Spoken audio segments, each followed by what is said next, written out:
You Big Talker, Talker, Talker, Talk Show. Hello, You Big welcome to Talker, the You Big Talker Talker, Talk Show Hey.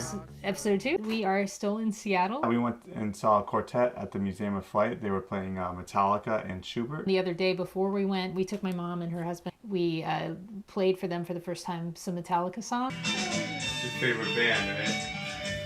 Sure. Why not? I mean, they're classical musicians, so I wasn't sure how they would like it, but they said, oh, they're really good musicians. I wish we could turn the thing around, but I don't know if you can see it with the reflection, but Al's out there working hard. They did a rendition of Sanitarium, which was really cool, and my favorite Metallica song, Fade to Black, and For Whom the Bell Tolls. Both Whom the Bell Tolls and Sanitarium are based off of 2 books. Which ones, Eleni? Yeah, so Ernest Hemingway, of course, Right? and One Flew Over the Cuckoo's Nest. You got it. So today, we're talking about everyone's favorite food word. Processed. When I say processed, what do you think about? Oh, tons of ingredients. Olive oil, for instance, that's processed. Is that something you would have thought of? No, not really. Yeah, because you have to extract the oil, etc. And yet that's touted as a health food. So this is where some of the confusion with processed comes in. It's, you know, rather than it being treated as a spectrum, anything that's quote unquote processed is thought of as this evil thing. So what about ultra processed?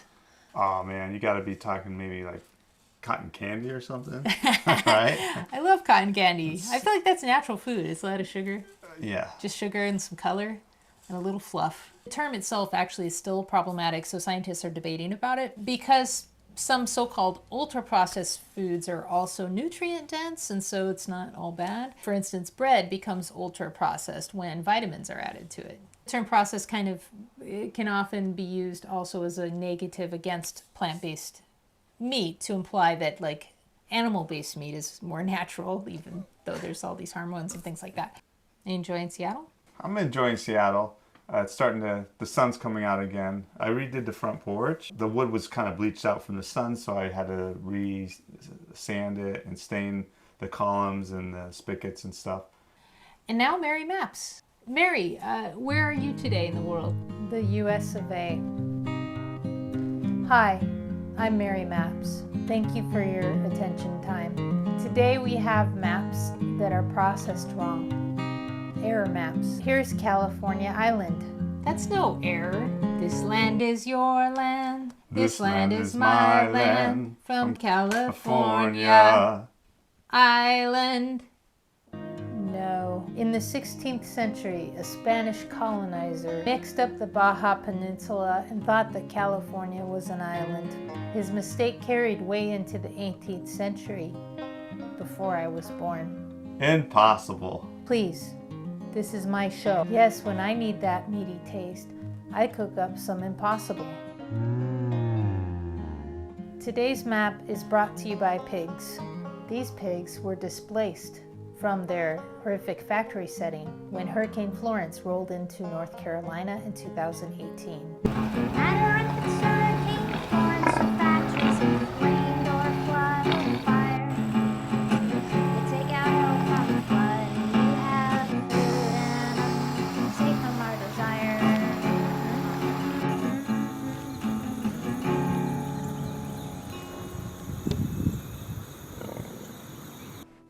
We are animals. 5.5 million animals that were confined for food were killed by the flood. Concerned about processed foods?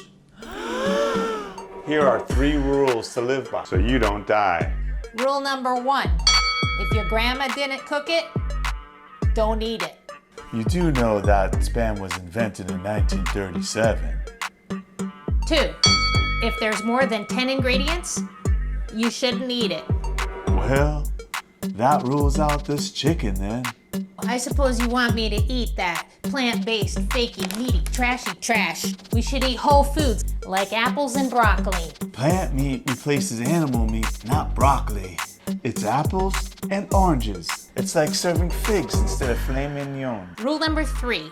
You should not eat anything with ingredients you cannot pronounce. Like this ingredient in Impossible Burgers. Proxine something or whatever. Proxine prazahoma. Hydroclama. See? You can't pronounce it. Do you know what it is though? Poison. No, it's B6. Well, it's processed. How so? Well, you know, stirred with other Satanic seasonings. Anytime we cook, bake, or prepare food, we're creating a processed food. What are you doing? Ultra processing.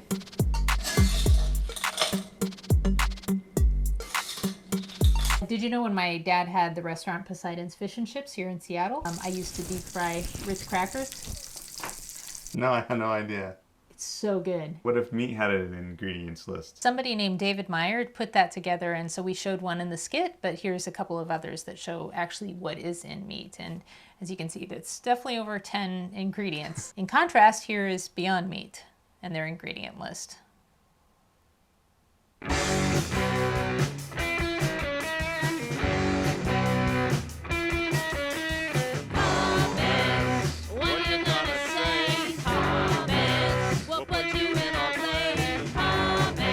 This was a shocking read. Jesus, this industry is criminal. Mesa's pounded and extruded, and so are other perfectly good foods. There's a difference. It's not food. Why are canned vegetables noted to be minimally processed in this same article included in Group 3? Now, to anger all the vegans. How much processing goes into making that Impossible Burger? Or Fakin? Or this new lab chicken we keep reading about? I imagine quite a bit. Same for all those other nasty fake meats. Said the old couple, entering heaven after an auto accident. You and your darn bran muffins. We could have been here years ago. You're presuming that vegans will be angered by your question. You don't seem to realize that the fake-out foods like the Impossible Burger aren't really made for us. Why bring vegans into this? The fake meat, while processed, has other benefits, both moral and environmental. Let vegans have a bit of a treat. Bacon in moderation is good. Moderation. Another term for it's okay to eat crap. The World Health Organization has classified bacon as a #1 carcinogen, known to cause cancer like cigarettes and asbestos. Yummo. Yummo. When people start jumping onto the fake meat bandwagon, I keep asking, why put such ultra-processed food in your body? Those who don't want to eat real meat, just go vegetarian and don't look back. Very true. If people only knew what it took to extract protein from peas. Well, let's tell them. Drying and grinding peas into a fine flour, mixing flour with water to remove the fiber and starch. This makes a paste that retains the protein, vitamins, and minerals. In 2013, Buzz Aldrin didn't hold back when he told NPR, Tang sucks. The whole pre-chewed food thing reminded me immediately of the old SNL skit, Pre-chewed Charlies. My reaction? Let me pre-chew that, and I'll get back to you. We hope you enjoyed our show, and if you did, push that like button and subscribe. That really will help us. And Thanks a lot. I'll see you next time. bye. Yummo.